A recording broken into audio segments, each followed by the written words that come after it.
Quand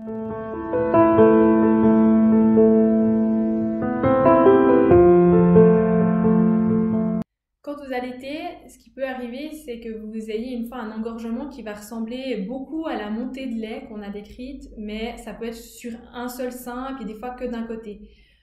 C'est des fois difficile de savoir pourquoi on a un engorgement. Il y a plusieurs raisons qu'on retrouve fréquemment. Ça peut être le fait que votre enfant il ait espacé les tétés, tout d'un coup, la nuit, il a dormi plus longtemps et il a moins drainé le sein et qu'il y a un peu un surplus, puis que ça commence à...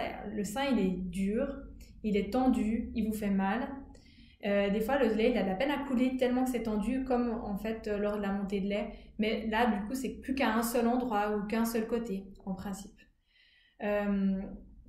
Dans les engorgements, les causes, souvent, ça peut être qu'il y a une compression avec le soutien-gorge.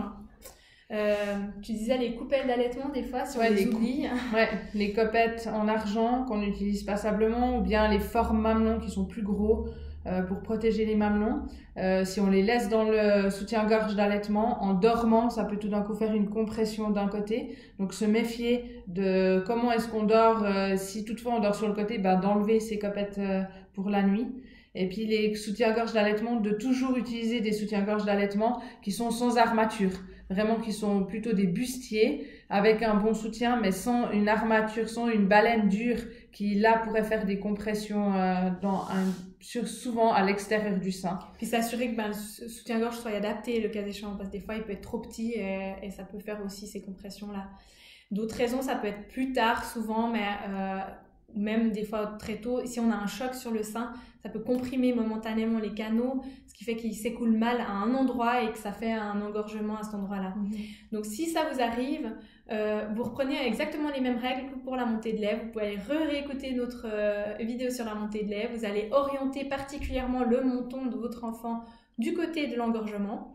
Et ce que vous pouvez faire aussi pendant la montée de lait, c'est pareil, c'est que vous pouvez pendant la tétée, quand l'enfant draine bien, masser cette zone-là particulièrement ou après pour essayer d'aider le lait à s'écouler. Et souvent, ça passe en quelques heures, des fois un jour, maximum 2, ça doit s'améliorer très vite.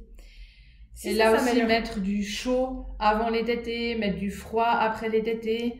Et puis voilà, d'utiliser les anti-inflammatoires que vous utilisez, soit au niveau d'huile que vous pourriez mettre, soit au niveau médicamenteux, d'utiliser des choses anti-inflammatoires, ça peut vous aider au niveau de l'engorgement. Si par hasard l'engorgement s'empire, ça peut tourner en mastite.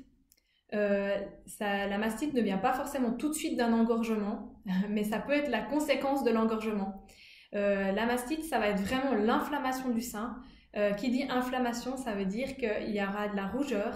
Des fois, ça peut être un tout petit peu de rougeur, mais si vous regardez bien, vous voyez une petite zone où c'est rouge, de la douleur, forcément. Et souvent, le symptôme principal de la mastite, ça va être de la fièvre. Une fièvre qui peut être importante, jusqu'à 39 degrés. Vous pouvez avoir des douleurs comme si vous avez la grippe, ça peut être même le premier signe. Alors personnellement, j'ai fait déjà une fois une mastite et je n'ai rien vu venir, mais je me rappelle très bien que j'étendais le linge et chaque fois que je vais lever les bras, je me disais mais c'est terrible, je vais avoir un torticolis. Puis après j'avais mal au cou et c'est bien plus tard que je me suis dit mais en fait c'est une mastite parce que j'avais d'autres signes qui sont venus après.